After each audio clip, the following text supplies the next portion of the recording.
Hello and welcome to Boozy Book Reports, a simple podcast where we revisit childhood classics while drinking copious amounts of alcohol. We're your hosts, Beth and Sam. And this month we're reporting on Left Behind the Kids, book number 1, The Vanishings by Jerry B. Jenkins and Tim LaHale, first published in 1998. Tim LaHale? Tim LaHaye? I feel like LaHale makes better sense with this book. I do have some trigger warnings, so right off the bat, I'm going to say church trauma, racism, misogyny, and of course, booze. So if any of those things trigger you, this is probably not the episode for you. If booze triggers you, this might not be the podcast for you. This was recently pointed out online. Yes. We love a good troll. Anyway, I'm very excited. Sam and I are not in the same state right now, so I had to make cocktails by myself. And Sam came up with some doozies this month. Yeah, I got inspired, of the holy boozy spirit, I guess. Got inspired. I haven't made. It's been a really long time since I actually made up a cocktail on this podcast. So you had a good one in December. That's true. Okay, that's a berry blazer. I can't remember, but yeah, I'm very excited. So we have 2 cocktails. Yes. So we have, we're going very, very much hellfire. We have the Fire and Brimstone, which is a bourbon-based cocktail. So Beth's really going to like it. It has 1.5 ounces of bourbon, 0.75 ounces of Ancho de Reyes liqueur, which is like a chili liqueur. We have an ounce of lime juice and 0.75 ounces of fig syrup. So I made my fig syrup kind of the janky way. I just mixed some water and some jam together and kind of made a syrup from that. That's my cheater way of making a dessert syrup too. I'll mix jam and some booze and be like, oh, look, it's amaretto blackberry. Isn't that nice? So you can also buy fig syrup online. I have confessions. So I had liberties with your recipes because I didn't have all the ingredients. And when I went to go buy some of the liqueurs, they were more expensive than I was willing to pay. I know exactly which liqueur we're talking about, and we can talk about why in a second. Okay. So for the Fire and Brimstone, I want you to know my recipes. So I did bourbon. Yeah. But instead of what is it called? Ancho de Reyes? The Reyes? Yeah. Yeah. I didn't have that. So I used jalapeno pepper juice from the jar of sliced jalapeno peppers that I have. Yours is going to be more fiery and more brimstone even mine. And then I did actually try to do a reduction and make a fig sauce out of fig jam that I had, some fancy fig jam. Almost burnt my house down. You're welcome. You're not supposed to reduce it. You're basically adding liquid to it. You're making it syrupy. I went to TikTok and they did a big old scoop of the jam and then same ratio to water, and you boiled it and then you brought it to a simmer for 15 minutes, and I did all that, and it was terrifying, and I strained it into the little sieve and got all the seeds out. I was so annoyed with you. I was so annoyed. Fair. But it looks pretty good. It's kind of brown and murky. That is approximately what mine is. Mine is also brown and murky. So I thought that smells very jalapeno-y. Well, but you did more on the fig syrup. I left all the chunkies in and just. Oh, okay. My strainer looks gross. Cheers. Yes. Well, here we go. Well, that's special. I imagine. So they Ancho de Reyes liqueur is actually quite sweet, and so I imagine that yours is going to lack a little bit of sweetness. I would say yes. It definitely tastes like refrigerator jalapeno juice, and the bourbon has a nice little kick in the front. I won't say it's undrinkable. So that is winning. That's good. And especially for a bourbon drink. You really hate bourbon drinks.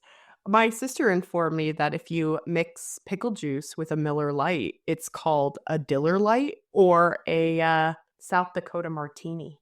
Ooh, classy. I know. We'll have to try it. I think it's going to be our next one. The old Diller Lite. Okay. All right. Second one. Yours looks really nice. I know. Okay. Mine's a little on the murkier side. So this one is called a smoke show. This is actually, it's not a classic cocktail, but it's a known cocktail. Normally it's made with mezcal, which is really smoky. It's sort of the Scotch, I don't know. I think sort of Scotch to bourbon is mezcal to tequila, right? Like it's the smokier, peatier version. I am not a big mezcal fan, so I made it with tequila. Then it also has chinar or cynar, which is a liqueur made from artichokes. I hate chinar, and so I'm really looking forward to this one. It's got some chartreuse. It's got a quarter ounce of chartreuse, which I imagine is the one that was very expensive. Both of them were, yeah. Oh, the chinar wasn't that expensive here. The chartreuse. Well, I don't live somewhere fancy, okay? I don't live anywhere fancy either. The chartreuse is very expensive because there's a shortage. It got very popular because there's a couple really good cocktails that feature it. And they got really popular in bars, and the people asked the monks in France who make chartreuse to make more. And the monks said, this is a holy thing for us. It's not a commodity thing for us. So y'all just have to deal with the amount of chartreuse there is in the world. So, yes. Nice. What did you use as a swap for chartreuse? Okay. Here's the thing. We did a lot of substitutions this round. Okay. So for the mezcal, I had to Google what that was. And then I remembered on an episode of Real Housewives of Salt Lake City, they were talking about mezcal and how it's better than tequila. And I'm like, oh, I can use tequila as a substitute. Perfect. Good job. For the Cynar, is how I pronounce it, I read online that it was very herbal. It is. Along with the artichoke. And I thought I had canned artichokes at home, so I thought I was going to use artichoke juice.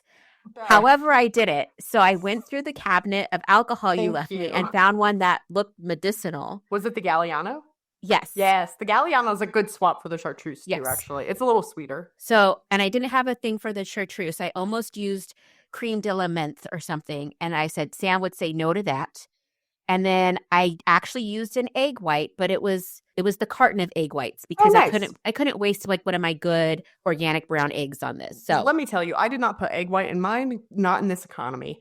Eggs are too expensive right now. We're not putting them in drinks. So and I did garnish with a cinnamon. So I'm fancy. You are fancy. I did pretty good. I'm very happy that you did not put artichokes in it because it's more like it's vegetal sort of tasting, but it's not like artichoke-y. I don't know. Yeah. So, yeah, tell me what you think. Okay. Tastes like tequila. I thought I was going to... Oh, it's not bad. Yeah. I thought I was going to hate this one more than I do. So, it actually has a nice, fun little, like, zing at the end. You could have replaced Cynar, I think, with, like, something like any sort of Amaro. Like, they're all, like, Italian bitter things. So, like, Cocchi Americano, I think you could have replaced it with. But, yeah, I don't know. So, if somebody gives you a bottle of Cynar or you ask for somebody asks you... I feel like we were at a really nice restaurant once in like Minnesota, in Minneapolis, and they tried to make us a cocktail with Cynar, and I said, I don't like that. Please don't make me that. This one, I don't hate. I actually like this one. I would have to say, I mean, I like the second one better, and it's not horrible. Will I finish it? No, because it has 2 shots of tequila in it, and I need to go to work tomorrow. I'm grading after this, so everyone's going to get A's. I love that. So before we get into all of this, Sam's going to read the back of the book, and I'm going to prepare myself for the rage that is within me. Oh, yeah. No, yes, it's bubbling. I have feelings. Simmering. In one shocking moment, millions around the globe disappear. Those left behind face an uncertain future, especially 4 kids who now find themselves alone. As the kids search for help and for answers, they are told the truth behind the disappearances. But are they ready to believe it? I just need everybody to get on the same gravy train that we're on. Is that the Left Behind series had people in a chokehold in the late 90s, early 2000s. I had to in the Christian world. Not even not the Christian. Like I was sort of Christian adjacent. Okay. And I was trying to explain to my friend this because he's younger, and I said I don't think you weren't like cognizant when we were in post 9/11 USA. This stuff was everywhere. And so the main series of this released from 1995 to 2007. There were 16 books in all that detailed the last days on Earth. And there was over 65 million copies sold. It was so popular that they decided to do this spinoff called Left Behind the Kids, which had 40 books published between 1998 and 2004. So I never read the kids, but I read all of the Left Behind books. until they gave Jesus dialogue. And then I was like, nah, I'm good. I don't want to do this anymore. So it was like I did not finish the series because I did not finish the last 10 pages. Oh gosh. Yeah, I read the whole series. I was really into it. I bought the Kirk Cameron Left Behind series DVDs. Again, just starting to read this, it brought back a flurry of memories during that time. It sparked something in me that I didn't want sparked. And I just can't even believe how invested I was in this at one point. I was angry at myself because I remembered the name of the characters. I was like, "Oh, this is that. This is Ray." I thought it was Raymond, but I was like, "This is Ray Steele's playing." Damn it, no. Yeah, like if you've ever read the first one, it literally this book parallels it and like it interweaves. That it does. It interweaves all the stories. It intertwines, and it's all connected. But it is. The propaganda and the way these kids are depicted and the things that come up, I'm just like, this is so, to me, disgusting. It's so gross. And I hated it. So this is spoiler alert. This was my friend's response. He said, what is going on in this book? And I said, oh, it's Left Behind series, about these people who were left behind because they weren't godly enough to be taken in the, the tribulations or in the end of times and the raptures. Yes. And he said, you mean the kids, the children? What were they doing? Like, what was wrong with them? Well, these children are all above the age of innocence, so, screw them. You're 14. You know what it's like to wear a crop top. Yes. You're not going on the rapture. So this book is set up kind of interestingly because it centers around these 4 kids, and they experience the rapture where all the good heavenly Christians get raptured in the sense of like 1 minute they're there, the next minute they're gold fillings and clothing and hip replacements, pins, and all the things are just left behind and the world is shot into chaos. This scene was very vivid scene in my, childhood upbringing. And I always just imagined all of these people flying buck-ass naked and like, woo! Like, bye! You're making it! Oh my gosh. Flapping in the wind. And so during this time, I was probably when I read this, I started reading this when I was in college. And at that time I was like really interested in like the Mormon church, which was a whole thing. And I was like just trying to like really find myself in God and all this stuff. And so I think a friend's boyfriend recommended this book series to me. And I read the first one and I just ate it up. And I thought it was so good and so moving. And it just spiraled from there. And then again, everybody else was reading them too. Yes. So yeah. What age were you when you were reading this? I was like 19, 20. So my frontal lobe was not formed yet. I was 11 or 12 reading these because I was in middle school and we were all reading them, and I remember them coming out. Like I remember the last one, like we waited. It wasn't quite like Harry Potter levels, so that I think that kind of starts to like hit the point where like I was allowed to read Harry Potter. That was we were very much like Christian adjacent. We weren't really but yeah, I waited up both for Left Behind and for Harry Potter. So no, it was very excited when the releases would come out, She's like, oh, this is so good. Yeah. Which I have to say, like, my memory is that there was really interesting things because like the plagues came back and blah, blah, blah, all these things. And it was interesting to see the rise of the Antichrist, which I just feel like I picked this book a long time ago before things have shifted. And so I'm like, wow, this is really just hitting too close to home. Yeah, there's a lot of things. There was definitely a moment where I was like, oh, where's Nikolai Carpathia? What is he doing? The baddie. Oh, Nikolai. I'm just having flashbacks to the movie. Anywho, so we're going to get into this book report. So again, it centers around these 4 kids, and kind of like every chapter is the kid's story. And so we start at the beginning of the book, and it's basically kind of like talking about the 4 kids before the rapture. And so we stumble upon a 6-year-old named Judd Thompson Jr., and he is the most angsty, upper middle class kid you can imagine. Just hates the world. His parents go to church and he just isn't into it. And side note, I not only read the book, but I also listened to the radio drama that was available on Spotify. And so it's like actors playing this out, and it is as amazing as you would think it is. Very hokey, very wonderful, very 90s. Yeah. It was so good. And there's one point where the younger brother goes up to Judd and is like, Judd, do you even believe in Jesus? And it's just so like Chef's kiss. cheesy. Cheesy, So wonderful. cheesy. Chicken soup for the soul levels of just cheese. Cheesy. And he literally like gets grounded a bunch, and he's just having problems with his parents, and so he decides to leave home. And what I love is that this kid he's a junior, and he starts like intercepting his dad's mail and ends up like stealing credit cards, doing cash advances, and like starting to do a stockpile. Homeboy then decides that like I'm sorry. Homeboy, he literally is like, I'm out of here. This story is all set in a suburb of Chicago.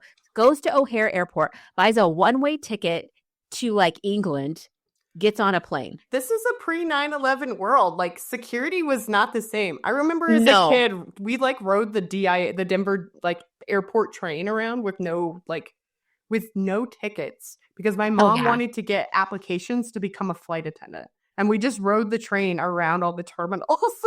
Oh my gosh. People don't realize like you just walked in. Yeah. There was no like checking to see. There's no TSA at that point. There's no I think that there at my airport we had metal detectors, but you just walked through. There was no like buddy patting you down really. I don't remember bags being x-rayed. If your family was traveling, you walked with them down to the like gate and you just hung out with them and waved them off literally in the plane. Like, I think it was just such a different vibe. Looked in my mom's purse. It was like the same level of security that's at like a music festival. Or like a courthouse. Like very just like, meh. You know, I mean, I guess courthouse does are a little bit more intense than a music festival, but not. I had to take a whole pocket of Swage Lock parts out of my pocket once when I had to go to the Boulder courthouse in college. And he was like, what are these? And I was like, I just came out of the lab. I'm sorry. They look like you're making a bong, but it really is just pieces for this vacuum chamber. It's just science. It's science. Sorry. So Judd makes his way onto this plane, and I believe he gets even an upgrade to first class, and he just thinks he's going to start a new life. And it just so happens to be that the plane is being piloted by Rayford Steele, who's like the main character in the main series, the flight attendant Haiti Durham, who's like, again, becomes the side piece of the Antichrist. Well, and then she also is like Rayford's side piece at this point, right? Yeah, she's like just a side piece the whole time. Yeah. There's a lot of that with the women in this book. Just saying you're either saintly and a God-fearing woman or you're a straight-up whore. But that tells me at the end, right? Because his wife, like Rayford's wife is like up chilling in heaven the whole time, right? And they finally make it up to heaven. This is at the end of the main series. So spoiler alert if you missed the 1990s and the 2000s. But then they show up and like at this point, Rayford has married and like they're like, well, what are we going to do with two wives? That's like the big challenge they have in heaven. Oh, gosh. It again, a lot of things. Oh, and then also on this flight is the journalist Cameron Buck Williams, who is played by Kirk Cameron in the movies. He's the mega hottie. He's super hot. He wears like a leather jacket. He's very compassionate because when people are freaking out that their loved ones get sucked out of the plane into the who knows where, he's like trying to calm people down. And anyway. He's the bad boy, but he's a compassionate bad boy. Mm-hmm. I had such a literary crush on him as a kid. I think I wanted to become a journalist because of him. So he was a very jet-setting journalist. Like I feel like it was peak journalism too, right? Because it was before. It was all people still were in print, but the internet was coming around. Like there was still money in it. There was still people like passionate about it in a way that felt authentic. Not that that's not here now, but I'm a little jaded. Anywho, so the next kid we meet is Vic, aka Vicky. Vicky. She's described as this girl that knows how to dress for the boys and the girls, which is just like, lovely. She lives in a trailer park and she gets paid from it. She's also racist, which is awesome. She is racist. She yes. And I think I loved it. I'm always, a little bit sensitive. I don't really love reading about Black trauma. I don't like reading like racial slurs and things like that. I've had enough of that in my life where I'm like, I don't need that in my like literary world unless, it's something I'm actively seeking to have better understanding or I know what I'm going into it. I was not expecting them to be like, look at those stupid Black kids, basically, or, oh, you're hanging out with the Black kids. I was just like, oh, this is great.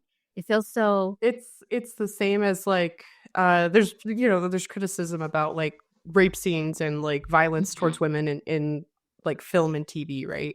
And it gets used in a way that's like sort of, it's, they'll all go, oh, we're showing character building, but like, that's not the only way you can build character, right? So it's a bit exploitative, right? And it's using trauma as, already trauma is being exploited, and they're using it as there's like another layer of exploitation on top of it. So yeah, it's the same thing. It's like, it's the same thing. I mean, it's Black History Month right now, so it's very like, there's a lot of the like Black voices, like collections on different streaming and stuff. And I just have to be really careful because honestly, I don't want to watch Harriet Tubman's story. I don't want to watch 12 Years a Slave. I don't want to watch any of that. I'm watching The Last Dragon. Okay. We're on a side quest right now. But if you haven't seen The Last Dragon and you're looking for a beautiful Black movie, watch The Last Dragon. It will make you so happy. It's about Kung Fu, Black kids in the New York in like the early 80s that are doing Kung Fu. It's majestic. The tequila's hitting because I thought you were talking House of the Dragon. Oh. I was like, the Valerians are sick. You're right. Sorry. I'm so no, sorry. it's good. I should have watched. I've been really in a hole lately. The Left Behind Kids has been my only media for the Oh my gosh, I'm so sorry. I'm so sorry. So anyway, House of the Dragon. Yeah, there we go. So anyway, there's the whole thing about like how the trailer park kids don't like the Black kids, and then so there's this party that happens in the trailer park, and at this time, like Vicky's parents are kind of wild. Her dad's semi-abusive. They're both kind of drinking alcoholics. Just every stereotype you could have for like, what? Yes, Sam, I feel it in your soul. No, I think that was my read on this situation. Was this like? It felt very much like where I grew up, right? It's like, oh yeah, everybody's poor and there's a lot of issues. And we're gonna like weirdly pit people of different races against each other, but like everybody is like socioeconomically like struggling. I don't know. It felt sounds familiar. Yeah. I was like, oh yeah, this is exactly this is what we do. This is growing up in Eastern Colorado. So yeah, well, and with a dance with some beer at it, Yes. Well, they're having this big party at the park, and it made me laugh because during this neighborhood party where everybody's getting lit, and my dad was in bands growing up, and so we would have jam nights at people's houses, and it was just like, very working class people drinking, having fun, blowing off steam. The adults are all getting sloshed. The kids are just running around, feral. It was, people were playing music. It's super fun. So I'm picturing that kind of scene at this park. And then all of a sudden, a preacher takes the microphone and decides to give the good word. Yeah. I was imagining Harvest Fest. And there was always a barn dance, and it was super fun. And it was the same thing, somebody's dad got a little drunk, but nobody got hurt. Everybody had a good time. And then what? The damn church shows up and blows a good time. Well, and it's the thing that got me is like it describes in this book that this guy's talking and everybody just goes quiet. And then all of a sudden, many people just become saved, and they just break down crying and start praying and become quote unquote saved by saying the sinner's prayer. The irony of this is that like Jesus went to parties. Jesus literally produced more wine so people could keep partying and nobody thought ill and the good of the stuff. Yeah, yes. The nice wine saved for the end. What a mensch. Like what a guy. Yeah. I have a hard time imagining that Jesus was really upset about a casual weekend dance. No. For working class folk. No, and it was just so wild. And again, Vicky's parents now are saved, her sister's saved, and Vicky's looking around like, what is happening? Like, what is going on here? Relatable. Okay. And then we kind of flash to this other kid. It's a Black boy named Lionel Washington. There we go. He's 13 years old, and he has a criminal uncle named Andre. And his mother just so happens to be the Global Community Weekly editor that is Buck Williams' boss. So there we go. Another connection. I have a comment about this later, about the connections, because there's a lot of show don't tell. Yeah. There's a lot of telling going on in all of this. It is, yes. Ham-fisted. Yes. So mom's an overachiever and is described as a person who had to prove everything, regardless of her skin color. She deserved where she was, got. She grew up in a housing project, of course, and she made something out of herself and really committed to herself. So I don't know. I was just like, okay, that's so, again, we just go like the basic stereotypes. Yeah. There was all the pieces about like, and the people back in the projects didn't, thought she had gotten too like snooty and it was so filled with trope. So well, and then one of my I literally wrote this down. There's on page 34, there's this thing where it's talking about how they trace their roots from freedom riders on the Underground Railroad in the days of slavery, and how their ancestors have been all that, and then it flips to how like it'd been so hard when they moved into the good white neighborhood, and that like they didn't feel comfortable and they had a hard time kind of like understanding this strange white culture. And I'm just kind of like, so, I don't know. I feel like most Black people understand white culture because they're surrounded by it. It's not something that it's so strange. You might think some of the practices are strange, but it wouldn't be like, this is like moving to a completely foreign country. Like, I can't even understand. Yeah. I guess I'm not going to make all the like, obviously there's a racial component here, but like, as somebody who has experienced upward mobility, like I understand that there's like, there are like cultural differences and things. You figure it out. You learn to, if anybody like knows how to context switch, you know, it's, I don't know. It just felt so ham-fisted. It was like very obviously written by two white dudes. Yeah. I had no idea. Just even, I was loving the audio play because they're like, that at one point the 13-year-old boy says to the uncle, like, because he keeps calling him like a kid, and he's like, that's jive, you know, like, don't call me a kid anymore, something like that. And I'm like, okay, jive turkey. It's basically the scene from from Airplane. Yeah, I speak jive. Like, what's happening? Like, please stop.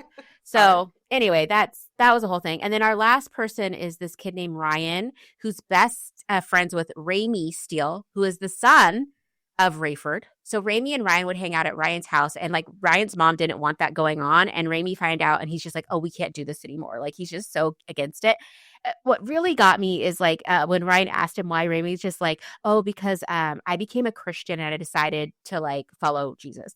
Now, when I was first reading this chapter, I felt it was slightly queer coded. I kept waiting for like, because they were best friends and they always hung out and they were by themselves. And I'm like, oh, are they trying to like make, you know, inferences about this? So like, oh, and now we're going to say like, yes, I became a Christian and now XYZ.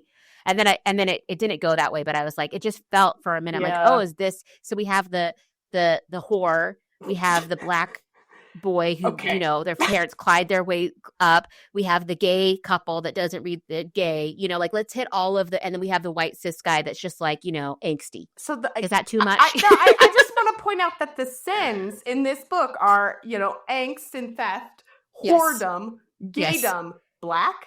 What the fuck? That's so messed up. I mean, maybe that wasn't their intent, but that's sure what it felt like. Black and doubt. Black and doubt, and wanting to hang out with the cool uncle, you know? He wasn't even the one listed as the skeptic. That's Ryan. Yeah. Ryan's the skeptic. Oh my gosh. It was just like, so that's kind of just the setup. It's just like, here you go. And then literally like the rapture happens and the kids are all in different places. Most of them just wake up, you know. There's like an entire paragraph at this point explaining how they are all connected. Yes. Ham-fisted. It's so ham-fisted. It's just like, okay. And again, like it could have had some interesting storytelling. It just, for me, it didn't. There's literally just like one short chapter on like, oh, it happened, you know. Yeah. Vicky wakes up and her parents and her sister are gone. Judd's on the plane, which, again, I just want to say this. If you've never seen the Kirk Cameron version of Left Behind, it is so good. But if you watch the Nick Cage version of Left Behind, it is horrific. Oh, God. I was so excited when Nick Cage made it, and it just only tells the story of them on the flight, and it just doesn't do it for me. But the Kirk Cameron version is so good. I'm probably going to watch it again this weekend. I own it still, so you're welcome. If you want a copy, let me know, Sam. This is no. This is like Henry Cavill, like with The Wisher. Kirk Cameron knows the source material. Oh yes, real well. Oh my gosh, I was in a Bible study in my early 20s, and they were really big on Kirk Cameron was doing this whole series with this other guy. I can't remember his name. He had a very like kind of curly mullet and a mustache. Anyway, and they would walk up to people like, oh, have you ever stolen anything? Oh, so you admit you're a thief. Have you ever lied? Oh, so you admit you're a liar. Have you ever done this? Oh, you've committed murder in your head. And then they would just try to get them to be like, see, you are a sinner and you need Jesus. And like, I just remember going to trainings on like, this is how we're going to reach people. And I was just like, I don't think so. This is the worst candid camera Oh my gosh. episode in the world. He really flipped a switch. There's a camera. You're a sinner. Punked. Yeah. The other thing they like to do is they like to give out tracts. And one of them tracts are, if you don't know, they're these little just like leaflets, small little pamphlets about like, you know, different Christian stuff. Most of the time it tells you a sinner and that you need Jesus. But my favorite one was one that looked like a realistic wallet with money coming out of it. So you could like leave it on the ground or different places. And I remember somebody said, don't leave it in your car, so that when the person picked it up, they would like, the real treasure is Jesus. People give those out as like tips at restaurants. That's horrible. Yep. That's so, I mean.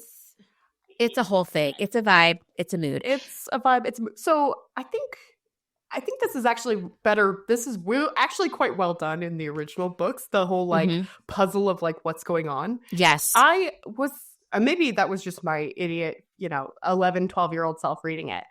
But I was so frustrated because all of a sudden they were all just like, oh yeah, we know what happens. This was the rapture. We should have listened to New Valley Hope Church the whole time. And I just kept flashing back, maybe in a PTSD sort of way, to the early days of COVID, where we were so confused about what was going on. Like, it was so unclear what, we were supposed to be doing. Did you have to Lysol your groceries? Did you, were masks helpful? Were they not? Did it help to douse yourself in like rubbing alcohol or not? My hands were light. Yeah, exactly. And we shining it, where, whatever. We were so confused. And yet within hours, they are so sure of what just happened. Maybe that's just my take, but the whole time I was like, it took us so long to know what the hell was going on with COVID. Like within hours, I didn't know crap within hours of being like sent home from my job. Well, and it was so wild because there's all these like, it's not just, planes are falling out of the air because the pilots are sucked up. There's a million car accidents. There's all this other chaos happening. Judd tries to get back to O'Hare because he's trying to get to his parents. And, this taxi driver's like, I wouldn't try and go there. It's like mayhem. And like, it's just like chaos in the streets. Yet like, they're all just like, wait a minute. I think I know what's going on. Yeah. It's been hours since somebody's mother died in like a gas explosion at an intersection. Yes. Ryan's mom, was it? Yeah, it was Ryan's mom dies at the end. And it's not even because she's like full, like she's a casualty, like a full, collateral damage. I love that Vicky was just like, all her parents are gone, her sister's gone, she's freaking out. She goes outside and some girl's just walking in the like through the trailer park in a daze, and she's trying to get information and she doesn't know what to do. And then she's like, I remember somebody saying something, and she actually remembers that Lionel's sister, I think her name was Sherry or Charisse, or I can't remember, something like that. And she's like at school would get made fun of because she would be reading the Bible and stuff. And so she decides, I'm going to call her because I bet she knows what's going on. And she doesn't have her number. So she ends up calling the mom at work and leaves a message. And then the mom doesn't come into, Lionel's mom doesn't go into work because she's been raptured. Lionel wakes up to a phone ringing, and it's the mom's work saying, hey, where is she? By the way, I have a message for your sister from this girl trying to get in contact. Again, the lengths they went to try to like, connect it all was just like, oh my gosh, this is wild. It was super, super heavy-handed. And to connect it back to the original story, I think that was also super heavy-handed. Like the original story, okay, well, there are like some really tacky things, and there's some I would argue anti-Semitism, and there's some really like messed up components of the books. And not based in actual Christian theology. I just want to put that out there too. Yes. A little star. Yep. But the actual, just from a storytelling perspective, like they were actually interesting. Like there was a reason. Like again, I was Christian adjacent. Now, did I occasionally ponder like I needed to do a full ass conversion or something because I read the books? Yeah, on occasion. Even this one, I was like, what if the rapture's coming? What if the trumpet sounds? Am I going to get taken? No, I'm probably not. Not if going to a local dance and dancing is the thing. Yeah, I'm not. If that's the cutoff, boy, am I not getting taken. But I think that's the original storytelling is so good. This one was like a little bit disappointing. Now that being said, that is my very much rose-colored glasses 11-year-old take. I should probably read. No, I don't want to. I don't want to reread them. I might Wikipedia read them, do the synopsis, because I feel like a lot of it comes back. But I think what I really liked is the way they tied up this. So we have kids are horrible, rapture happens, we need to get them together. So each one of them figures out a way. They're like, I need answers. And each one of them is connected to New Hope Valley Village Church in some way. Judd's family went there. Ryan's best friend, the Steele family, who all were raptured except for the dad and the sister, which Chloe, which now I'm having flashbacks to the movie where. Oh, God, yes. I forgot she's in it. She marries she marries Buck. Ah! She marries Buck. That's right. Yeah. I just remember there was the guy, the Jewish guy. What was his name? The rabbi guy? The rabbi guy, yeah, who hung out in Petra. Yeah. Oh. Anyway, so Judd is like, okay, I'm going to go to my family's church. Ryan's going to go, okay, I'm going to go to my best friend's church. At some point, Lionel knew about that church because it was the white church, which at one point he talks to Vic about it. He's like, oh, that's the white church. And she's like, no, it's made out of brick. And he's like, no, that's where the white people go to church. Again, wild. And then I can't remember. Vicky decides she goes there too. So they all end up there, and there's this guy named Bruce Barnes who's in the books. Yes. And I just remember so vividly in the first book in the movie, he goes to church and he's like the only one that hasn't been raptured out of the whole congregation. I know. I kept thinking he has this giant monologue with God and is freaking out. How bad does that guy feel? Oh my gosh. And just so happens to stumble upon a VHS cassette tape that the pastor has made that's I don't know where he left this or it was common knowledge, but hey, if shit gets real and you don't know what's going on, play me. And so it's this tape that the pastor explains everything that has happened. Do you think it was just labeled in permanent marker in case of rapture? In case of emergency, play me. What if it was a pretty casual, just stuff kind of burned down or something? It was he's and the rapture has happened. And no, it was just a basic fire. It's just nope. We just need to know where the insurance policy is. So in the main series, he converted after that. Yeah. And now in the kids series, the kids all show up at church, and he starts explaining his story. And even though he went to Bible college and he was a pastor, he always just thought he could get by. He didn't have a real relationship with God. And the kids start sharing their stories, and some of them are crying. And then all the kids except for Ryan acknowledge that they were wrong. And so Bruce continues to just go and talk to the kids about what they need to do. And then they start watching, Pastor Vernon Billings' tape. And they all have different emotions. Judd is kind of feeling humbled. Vicky felt like a fool. Lionel feels deep sadness. And Ryan is just like, what the heck? And so, Bruce is trying to work with them, and then all of a sudden the tape ends and Bruce asks them, are you ready? Will you receive Christ? End book. Scene. Cliffhanger. This kills me. All of what for whatever, the obviously the religious component is there, but all of these kids have just suffered massive losses. We're not even a week out. We are still within 72 hours. Yeah. We're levels of you could have left a pizza out for this amount of time and still eaten it. Yes. And they are instead of being are you okay? Do you have food? Do you have a place to live? I don't know. For me, Maslow's hierarchy of needs, the bottom is really pretty blown right now. And they're just oh yeah, you know what's happening? Christ. Well, and what's wild to me too is they all lost their parents. Yes. They've all lost their parents, and all of them have lost their siblings too. Yeah. All of them have left their siblings. Yeah. They all have. It's it's just okay, are you guys hungry? Do you need a drink of water? Yeah. None of that. You're 14. You've subsisted for the last 72 hours on Pop-Tarts and grief. What's going on? Are you okay?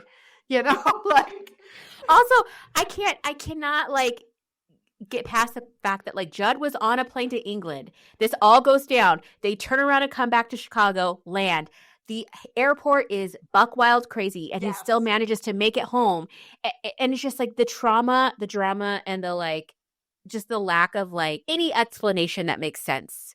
You know, and the jumping to just like, of course, God. Of course, Jesus. This is the rapture. This is Revelations. Yeah. That's what got me, especially after having been now on this side of the whole Left Behind thing, having been on the other side of a global pandemic, like, oh, y'all just knew what was happening like right away. Yeah. Okay. Yeah. Cool. It also, and there's just so many of these books. It's just hard for me because they feel very manipulative to me for young kids reading these books, and the guilt that could come with like, oh, but I don't believe him. Am I going to go to hell? And like, no, I need to accept him, blah, blah, blah. Like, it just felt like a lot of pressure without explanation, without any guidance, really, without resources, without having conversations. And I could see a kid just not necessarily having any guidance, picking up this book at a library or something, or wherever, or the friend gives it to them. Gives it to them. I'm sure there was a lot of people buying these and handing them out as gifts and stuff to kids to try and get them to convert. And I'm pretty sure at one point when I was a youth minister, I had these books, in my library for kids to read.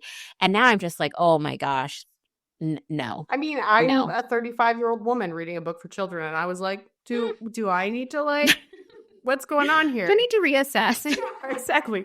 No, I think they're very, I have to say, in some sense, they fed into the post 9/11 religious fervor that I think when people were seeking meaning and trying to figure out what was going on or what they wanted out of their country, all these things, I think it fed really into that sort of craving for like support and meaning. And I think even the original books are a bit, they are manipulative. Yeah. They're meant to like prey upon your emotions and your own insecurities or sort of, uncertainty about life.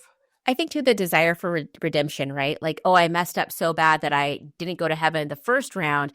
I actually have an opportunity to second round, kind of thing. And just what does that look like? It also, I mean, this is right on the heels too of the major epidemic of purity culture. Yes. Like this was all happening at the same time. So you have hardcore true love waits, purity balls. I did true love waits. I think we've talked about this. I don't know if we've talked about this on the podcast.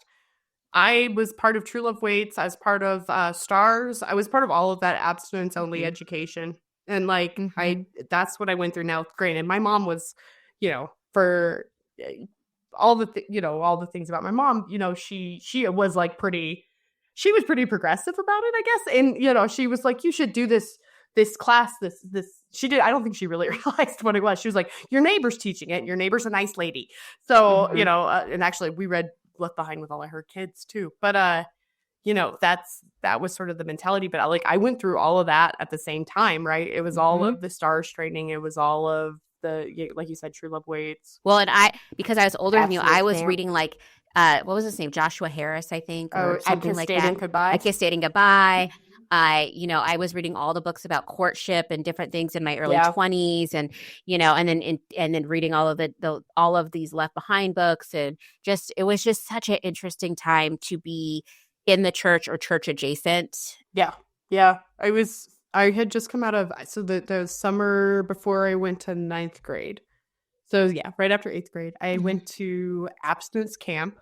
And I went to nerd camp, which one was at CU Boulder, which was the irony was the abstinence camp was at CU Boulder. Perfect. Which had just been named #1 party school in America. I as a proud alumna. But I went to nerd camp first. And so nerd camp was like for gifted and talented or whatever, whatever at the time. And they were very much of the attitude that like, well, you guys are pretty much picked on at all your schools. Y'all are all kind of weird, find comfort and support and friendship with one another. And that meant that they also encouraged, I mean, they weren't encouraging. They weren't giving out condoms, but they were. No, but like they were like, we have a dance at the end. You can have a date to the dance. You can have this normal part of your childhood, which otherwise you might struggle with in your own institutions, your own schools. So, which was great. I had a boyfriend at nerd camp. It was great. And, he gave me his favorite Pokemon card. It was very romantic. It was very innocent. We held hands. I think we very chastely 1, 2, 3 kissed on the lips at the dance. It was very silly. And we had 2 phone calls afterwards. But then I went to abstinence camp, and they basically, they did all the gum metaphor, the rose metaphor, all the ones about every interaction you have with a person of the opposite sex, because obviously that's the only way you would have a romantic interaction. Of course. The number of kids. I just need to tell you, the number of kids when I've been in youth ministry that have told me that their first sexual encounters, both with same sex and opposite sex, were at Christian events. Yeah. Shocking. My best friend was everybody lost their virginity at Baptist camp in Oklahoma. It's just okay. Yeah. They were very strict. You couldn't even – so at nerd camp, we could go into the guys' dorms, which was really honestly not a treat. It smelled like feet, and everybody was playing Magic the Gathering. But nerd camp. Not the treat you think it was. But then we'd go, they were very strict. You could not go into the men's dorms. You could not be alone with any of the guys. And in some sense, it just the taboo, one, made it wild and more attractive. But two, I remember feeling guilty because I had dated a guy I had only known for 2 weeks, right? And by dated, I mean we held hands a couple times and we kissed at one dance. We didn't do anything and nothing happened. It was very, very age appropriate romance, right? Considering at that age, my great grandmother was getting married and having kids, right? Yeah, right? Yeah. Okay. So, but I just remember thinking, did I mess up? Am I a bad person? Am I, and then I feel like I had a moment where I was no, I think it's okay. I don't think we did anything, but this whole this whole thing was to make you feel very guilty for honestly what was very age appropriate interactions. And I was the used gum and all that stuff, and even to the point where when I got out of it, they had a big sort of pep assembly, and they did the used gum and the rose thing and everything. And which, if anybody doesn't know what the used gum thing is that basically they'll a pastor will hold up a piece of chewing gum and look at this piece of chewing gum. It's you whatever, and then they'll chew it, and then who wants to eat it now that it's been in my mouth? And they always kind of relate that chewing gum typically to women. Yeah. If you've had any type of sexual encounter outside of your husband, no man wants something that's already been chewed up and used. Sloppy seconds. And they told us all sorts of stuff that wasn't true. I mean, they told us that if you have sex with anybody other than your husband, you're going to have basically bad flashbacks, acid trips and stuff. Yep. Which, okay, all right, whatever. No, yeah. It's ridiculous. It's ludicrous. But they tell you things that aren't true. But I got out of that pep assembly with the used gum and the rose, metaphors. And even the lady who taught the abstinence only education at the school I went to was "Are you okay?" I was yeah, I'm fine. And she's that was a little, in bad taste. Even she was that's kind of gross. But that's what young women our age were seeking. Millennial women went through it with purity culture. Yeah. It's not only we had purity culture, we also had a culture of this is very kind of off topic, but the what they called heroin chic and the thinness that had to happen. You had to be under 100 pounds. You had to be a 00. You had to see hip bones. You were in low-rise jeans. You had to, if your collarbone wasn't poking out. Now we would see these girls and be oh, they're emaciated. Oh, there's probably an ED there.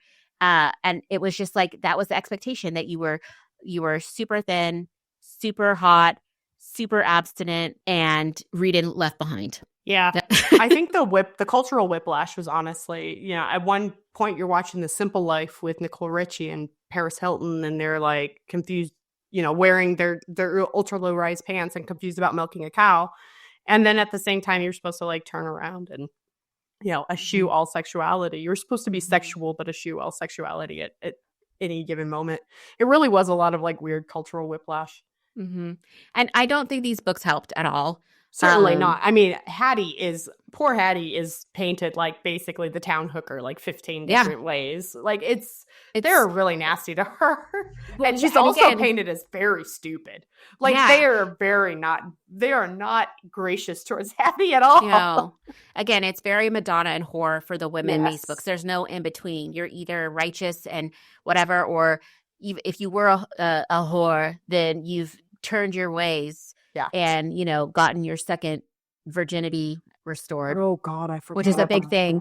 There was a big thing with that about, I remember this girl telling me about, it was another youth worker, and she was talking about praying with a young girl who had been sexually active, very normal behaviors for like a 17, 18, 19-year-old, and was redeemed and had her virginity restored. And we were hearing, you know, these stories of miraculous hymens reforming and different things. And again, it was just wild times. I think the one that hit me was when after they rescued Elizabeth Smart. Oh, yeah. Thinking of things that, you know, were sort of like traumatizing in her childhood. Yeah. A young woman abducted, you know, from her home, from her bed. But her talking about it after, and she's talked about this on multiple occasions, that the damage that purity culture did to her coming back as a survivor of sexual abuse and sexual assault, but also, you know, her own, like, you know, her own recovery, and then even her feeling any sort of worth while she was in that kidnapping setting. Honestly, guys, like, we got to do better. I guess I don't really know. I feel like I only see like what happens with Kev's younger cousins, and I do feel like that's pretty progressive. To be fair, one of Kev's cousins worked for me one year. And the first thing, one of my really good friends who grew up in Colorado Springs, which is a very conservative, it's the home of Focus on the Family, it's the home of the Air Force Academy. It's very much like a very conservative stronghold. It's probably one of the most conservative places. It's certainly the most conservative city in Colorado. Immediately pulled Kevin's high school. I mean, she's in between her junior and senior year. She's 17 years old. Pulls her aside and is like, "What do you need to know about birth control? What do you need to know about like reproductive health? What do you need to know about these things?" And luckily, God bless, you know, my aunt-in-law. She's lovely and wonderful, and these conversations had already been had. But my friend had grown up in a place where that was not the case for most of her friends. And so she was like, no, 17-year-olds need to know this because like they need to know real information, not stuff that's going to come from some sketchy site on the internet or, you know, something like that. She's to this day, my friend is quite passionate about this. And I understand why, because of how she grew up, because I grew up similarly, and I am equally, these things. You see the damage it did to your friends. You see the damage occasionally that it did to you. Yeah. It's kind of interesting being at my big age and like reflecting back on like especially like reading this book and the things that it made me think about, and that time of my life where I was just seeking for truth and just was trying to find it in the church, and how much damage that ended up actually doing for a lot of things. So I'm gonna just say like this book for me was like, I don't know, 10 out of 10 antichrists. Like nobody should be with it. Yeah, exactly. Like 5 Nikolai Carpathias. It's just like for the record, Nikolai Carpathia is the Antichrist in the first book, in the main series. Yeah, and I wouldn't ever give this to somebody young that I love. If they were interested, I'd be like, well, we need to read it together and have conversations. Yeah, but I would be like, there's other things out there that would probably benefit you more. Yes. This is a conversation I actually had with my mother, because my mom was actually quite progressive and was quite like open and honest, and I would say had very progressive views about. She's weird about naked people, but like sexual health, she's like pretty cool with. It's wild, you just do it in your jorts, it's fine, never nude style. But I had this conversation as an adult after, obviously I had become active. A woman. And she asked me, well, what do you think? And I said, I think that my neighbor did us a real disservice, because while I agree that there were reasons why I shouldn't have been having sex in high school, partially because like I wasn't emotionally ready. Yeah. There were other reasons why I shouldn't have been having sex as a high school student, right? I was not ready for the consequences. I certainly wasn't ready for many things at that point. I was kind of weird and awkward and a little bit probably emotionally stunted. But the reasons that I actually abstained were not because of that. They were because of the fears that were like laid in me. And that had other impacts, right? That weren't just, it wasn't just an honest conversation of like, well, these are the honest consequences. These are the things that come with that. These are, things that happen, not just pregnancy, but other, issues. Instead it was this like all of these like kind of made up fables. And I just remember that was the first thing I said to my mom. She was like, well, what do you I don't know why she asked you. I don't know if she knew what to ask at that point either. When she sort of found out, I think she had seen my birth control come across her insurance. And she was like, oh, oops. Which to be fair, was on birth control way longer because I like was using it to actually manage periods and stuff. But yeah, I just remember telling her, like, I think that our neighbor was well-intentioned, but an idiot. And actually could have done some damage to a lot of people. And I think her intentions were good. She really did think she was doing the best thing, but I feel the same about like a lot of, for me, most of my religious trauma comes from when I was in my early 20s. And I don't say that lightly. And I know trauma can be, people can look at it like, oh, everybody has trauma, blah, blah.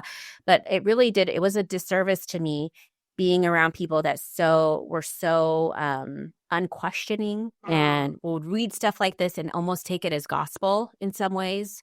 And and mix that with like Christian literature and rather than the Bible and stuff. A fictional account based on a literal interpretation of the last book of the Bible, which is arguably, there's a lot of argument in theology about whether or not that's literal or metaphorical. Yes. And I just sometimes like, I wish I wouldn't have gone down that road because it caused so much. It brought a lot of joy because I met a lot of amazing people and I got to work with students. And, thankfully, I think for the most part, I was the type of person that was doing ministry that wasn't gross. Like I had really honest conversations with kids about like intimacy and things like that, of just like, I was never like, no, if you have sex, you're going to go to hell. I was like, just make choices. Like you make good choices, make, better right for you, blah, blah, blah.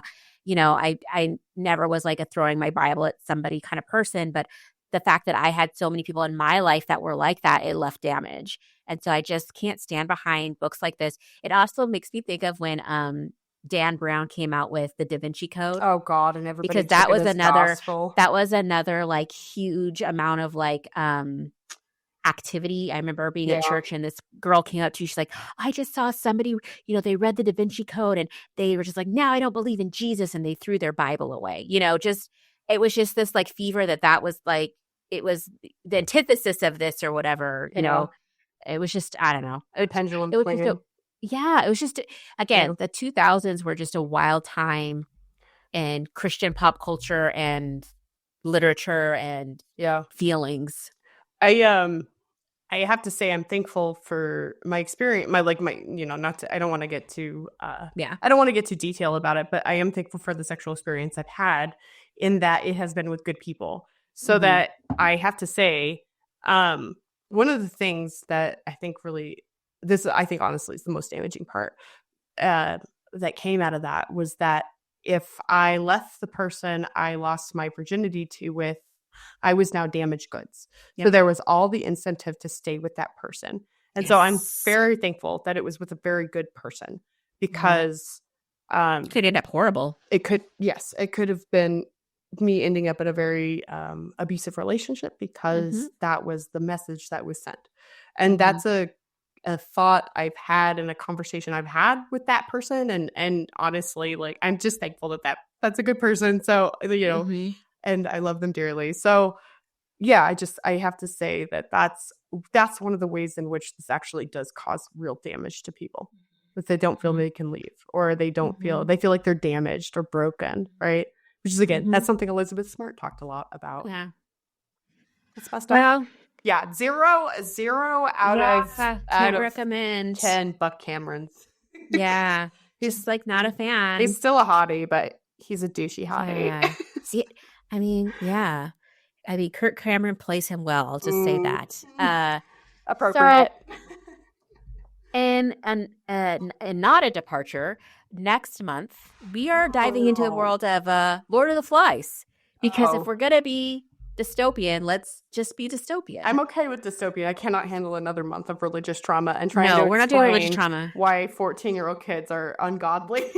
No, although these kids are pretty ungodly. Yeah, Lord of the Flies. Yeah. It's actually one of my favorite books I read. It was a book I read in my freshman year of high school for the first time, and I don't know why, but I remember loving it. So I'm excited to revisit it and be, is it what I remember? It was so good that I stole the version from I stole the book. I never turned it in. I just kept it. Is that the one you actually reread for this? No, but the one I purchased online is the same cover of the one that I stole and eventually gave back, put in a Goodwill pile or something. But I'm excited. I'm hoping it brings me joy. I like survival stuff like that.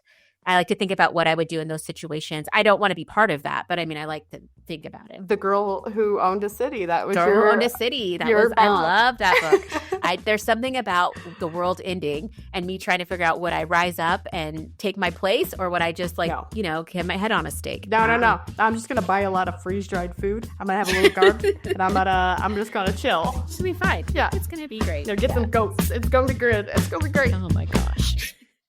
If you're enjoying Boozy Book Reports and would like to support the show, you can share episodes with your friends and family, follow us on Instagram and TikTok at Boozy Book Reports, or leave us a positive review and rating. All of those things help us grow. Our theme music was created by the Finley Ghost. Check out their latest album now. Thank you and happy reading.